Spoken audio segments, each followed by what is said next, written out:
Hi everyone, welcome back to my channel.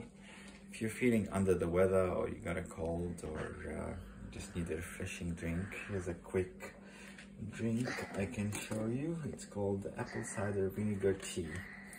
So you need 2 teaspoons of apple cider and 2 teaspoons of lemon,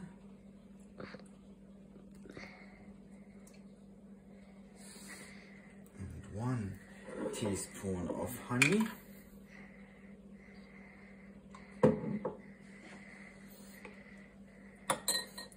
just a little bit of cinnamon ground. It gives it a bit of taste. Add hot water.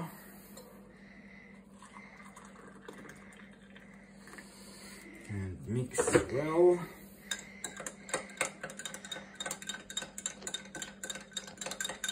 And voila, that's it.